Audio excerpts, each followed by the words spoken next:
अस्सलाम वालेकुम, कैसे हैं आप सब लोग। मैं भी अल्लाह के फ़ज़ल से बिल्कुल ठीक ठाक हूँ और अल्लाह ताला हम सब को सेहत तंदुरुस्ती और ज़िंदगी दे, अपने हिफ्ज़-ओ-मान में रखे, नज़रबद और जादू के असरात से महफूज रखे, रिज़्क़ में बरकत दे, आमीन सुम्मा आमीन। समर मॉर्निंग क्लीनिंग रूटीन मैंने आपके साथ शेयर की थी तो आप सब ने बहुत ज़्यादा पसंद की थी। तो अब मैंने सोचा कि विंटर मॉर्निंग क्लीनिंग भी आपके साथ शेयर करती हूँ। तो वो सबसे पहले मैंने रज़ाई ऊपर छत से ले आई थी, उसके बाद बेडशीट डाल दिए, रज़ाई का कवर चढ़ा दिए, तकिए का भी कवर चढ़ा दिए, बेडशीट डाल दिए और रज़ाई का भी कवर चढ़ा दिए। और उसके बाद फिर सारा मैं बेडशीट जो है सारी नीट और क्लीन कर ली है। इसके बाद जो मेरा फर्नीचर है वो मैंने सारी इसकी डस्टिंग कर ली है। उसके बाद झाड़ू लगा लिया और फिर कपड़ा लगा के तो मेरे रूम की जो है वो सफाई डन हो गई है। आज सुबह पहले मैंने नाश्ता कर लिया था और नाश्ता करने के बाद ये 9 बजे मैं शुरू हुई थी इस रूम की सफाई करने। तो मुझे 1 बज गया था क्योंकि रज़ाई लानी थी, रज़ाई के कवर चढ़ाने थे, बेडशीट डालनी थी, तकिए के कवर चढ़ाने थे, फिर क्लीनिंग करनी थी, तो बहुत ज़्यादा टाइम लग गया था। तो फिर मैं बहुत ज़्यादा थक गई थी। तो फिर मैंने रिमी को कहा था कि आप खाना बना लो तो मैं सफाई कर लेती हूँ।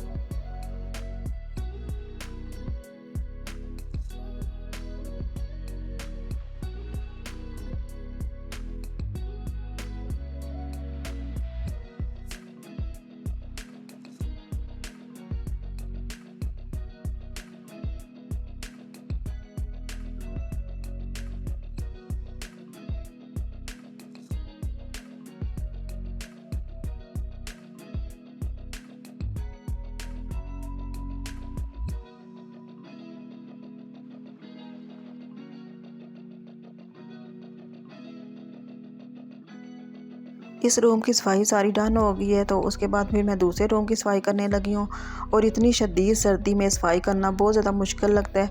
तो फिर मैंने कहा कि चलें अब सफाई तो करनी है ना, हिम्मत करती हूँ और सफाई करती हूँ। तो फिर मैंने इस रूम की सफाई सारी डन कर ली थी। अब दूसरे रूम की सफाई करने लगी हूँ। तो उसमें मैं रज़ाई का कवर चढ़ाना था, साथ ही बेडशीट चेंज करनी थी, वो फिर मैंने चेंज कर ली थी। साथ ही मैंने जो फर्नीचर है वो सारी उसकी डस्टिंग कर ली थी, साथ झाड़ू लगा लिया था और कपड़ा लगा के तो सारी जो सफाई इसकी डन कर ली थी। पाकिस्तान में इस बार सर्दी बहुत ज़्यादा है और कहते हैं कि ये 100 साल पहले ऐसी ठंड थी, तो अब ये 100 साल बाद ऐसी ठंड आई है। तो सर्दी बहुत शदीद है, इतनी शदीद सर्दी है कि रज़ाई से निकलने का दिल भी नहीं करता। उसके बाद लाइट भी बहुत ज़्यादा बंद हो रही है, गैस भी बहुत ज़्यादा बंद हो रही है। तो आप लोग बताइएगा कि आप कौन कौन से शहर से मुझे देख रहे हैं, क्या आपके यहाँ भी लाइट बंद होती है, गैस बंद होती है। लेकिन ये शुक्र है अल्लाह का कि गैस इतनी होती है कि खाना वगैरह बन जाता है और लाइट की कोई नहीं खैर है। लाइट के बगैर भी सर्दियों में गुजारा हो जाता है, लेकिन गैस के बगैर नहीं होता, ठंड बहुत ज़्यादा है। रिमी ने ऑनलाइन बुक मंगवाई है डॉक्टर इसरार अहमद की, सीरतुन नबी सल्लल्लाहु अलैहि वसल्लम की। तो इसने ये ऑनलाइन 7,000 की मंगवाई है। तो मैंने इसको बोला है कि रिमी के ताया के पास काफ़ी इस्लामिक बुक्स हैं, वो आप उनसे ले लो और पढ़ लो। तो सीरतुन नबी बुक है और भी काफ़ी इस्लामिक बुक्स हैं, आप उनसे लेकर स्टडी कर लो। कहते कि नहीं, मैंने ये डॉक्टर इसरार अहमद की सीरतुन नबी सल्लल्लाहु अलैहि वसल्लम की यही मैंने मंगवानी है, यही मैंने पढ़नी है। तो ये इसने शुरू की हुई या पढ़ रही है, तो देखें कब तक ख़त्म होगी। और मैंने भी काफ़ी बुक्स ये पढ़ी हुई हैं इस्लामिक बुक्स। बिखरे मोती मैंने पढ़ी थी, बहुत ज़्यादा अच्छी बुक है। बिखरे मोती बुक मेरे मामू के पास थी तो मैंने उनसे लेके पढ़ी थी। तो अल्लाह ताला उनको जन्नतुल फिरदौस में जगह दे। तो जब से वो मैंने बुक पढ़ी है उसके बाद फिर मुझे बहुत ज़्यादा शौक़ था कि मैं भी इस्लामिक बुक्स पढूँ। तो फिर मैंने काफ़ी इस्लामिक बुक्स पढ़ी हैं। रिमी के जो ताया अब्बू हैं उनके पास काफ़ी इस्लामिक बुक्स हैं, मैं उनसे लेके फिर पढ़ती थी। एक बुक ले आती थी, वो पढ़ लेती, वो ख़त्म होती थी, फिर दूसरी बुक ले आती थी, वो मैं पढ़ लेती थी। इस तरह फिर मैंने काफ़ी बुक्स पढ़ी हैं। तो मुझे भी बहुत ज़्यादा शौक़ होता है कि मैं भी इस्लामिक बुक्स पढूँ।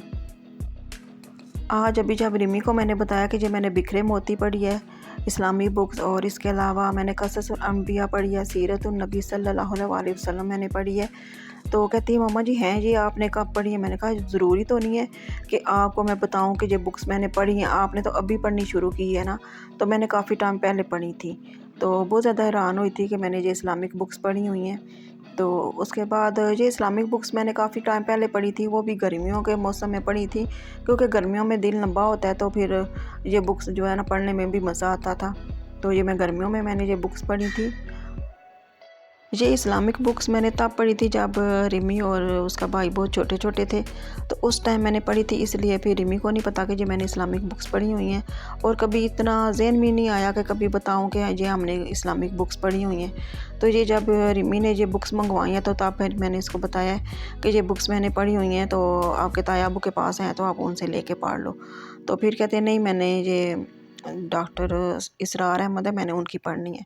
तो फिर इसने उनकी मंगवा ली थी। इसके अलावा रिमी है, एक ब्लॉगर है रिदा ज़ैन, उसके व्लॉग बहुत शौक़ से देखती हैं, वो बहुत इस्लामिक बातें करती हैं। रिदा ज़ैन ने अपने एक व्लॉग में बताया था कि उसने ज़िक्र अज़कार की एक ऐप डाउनलोड की हुई है, उसमें मॉर्निंग, इवनिंग और इशा की बात की जो ज़िक्र अज़कार हैं वो आप पढ़ सकते हैं और सुन भी सकते हैं। तो रिमी को ये बात बहुत ज़्यादा अच्छी लगी थी, तो उसने भी अपने मोबाइल में ये ऐप डाउनलोड की हुई है और कोशिश करती है कि मॉर्निंग, इवनिंग और इशा की जो ज़िक्र अज़कार हैं, जो दुआएं हैं, वो पढ़ भी ले और सुन भी ले। तो मैं एक दिन ऐसे ही टिकटॉक देख रही थी, बस 2-3 घंटे टिकटॉक देखती रही हूँ। तो दूसरे दिन मैंने कहा रिमी ये मेरा टिकटॉक डिलीट करो और मुझे भी ज़िक्र अज़कार की ऐप करके दो, तो मैं भी ज़िक्र अज़कार किया करूँ। फिर दूसरे दिन ही मैंने टिकटॉक डिलीट करवा के रिमी से ज़िक्र अज़कार की ये जो ऐप है वो डाउनलोड करवाई है। और अभी मैंने शुरू नहीं की पढ़नी, लेकिन मैंने अभी देखी है, उसमें उन्होंने बताया कि मॉर्निंग की, इवनिंग की और इशा के बाद के जो ज़िक्र अज़कार है आप पढ़ भी सकते हो, सुन भी सकते हो। इसके अलावा उन्होंने काउंट किया हुआ है, लिखा हुआ है कि आप कितनी दफ़ा पढ़ सकते हो। और कुछ दुआएं छोटी छोटी हैं, कुछ बड़ी हैं। जो सुबह की हैं वो काफ़ी थोड़ी बड़ी दुआएं हैं, उसको ज़रा टाइम लगता है। और जो शाम की और जो इशा की वो थोड़ी छोटी हैं, तो तकरीबन आधा घंटा उनको लगता होगा। तो ये दुआएं आप भी देख लें। ये मोबाइल है, इस पे कुरान पाक की ऐप है और साथ ही ज़िक्र अज़कार की ऐप हुई है।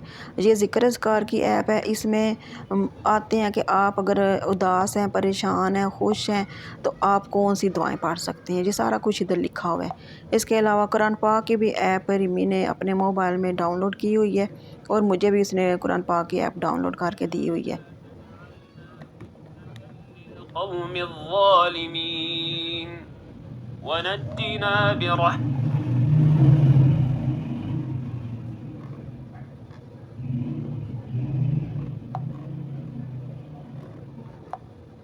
ये ज़िक्र अज़कार की ऐप है और साथ ही कुरान पाक की ऐप है।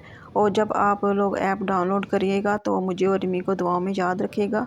इसके बाद ये कुरान पाक की ऐप है, तो इसमें बिल्कुल सेम जैसे कुरान पाक में लिखी होती है राइटिंग, सेम उसी तरह राइटिंग लिखी हुई है। और आप कोई सूरत भी पढ़ सकते हैं, सपारा भी पढ़ सकते हैं।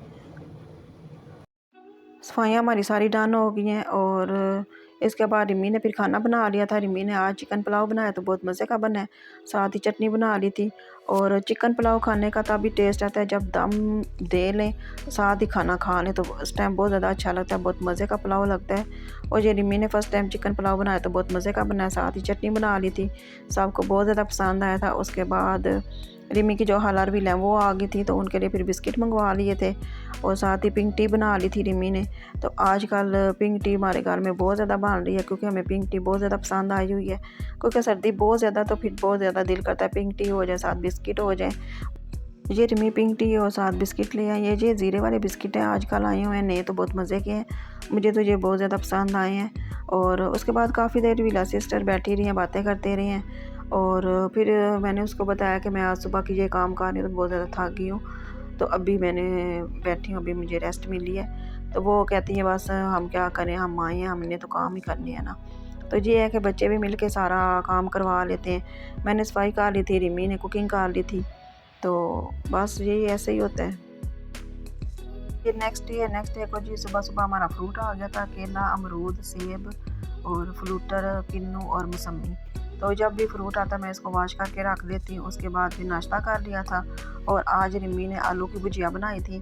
तो रिमी की जो चच्ची हैं, छोटी चच्ची हैं, वो ये ज़ीरे वाले आलू बनाती थी, तो रिमी ने कहा कि आज मैं अपनी चच्ची की तरह के जो ज़ीरे वाले आलू हैं वो मैंने बनाने हैं, आप मुझे उसकी रेसिपी बताओ। फिर मैंने उसको बताया था कि ऐसे बनते हैं। फिर उसने रिमी ने फिर ये आलू की भुजिया बनाई थी, साथ ही फ्रूट चाट बना ली थी, साथ चटनी बना ली थी।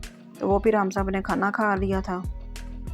खाना खाने के बाद ये चेयर्स हमारी टूट गई थी, तो वो फिर रिमी के अब्बू को कहा था कि आप ये किसी से बनवा के हमें दें। तो फिर ये मेरी खाला सास की चेयर्स हैं, तो ये 6 चेयर्स हैं, तो फिर ये मैं ही यूज़ करती हूँ।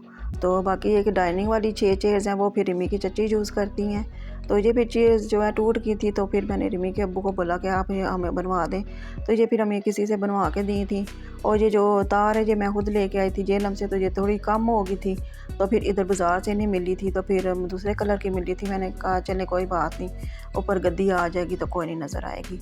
तो ये फिर चेयर्स वगैरह बन गई थी।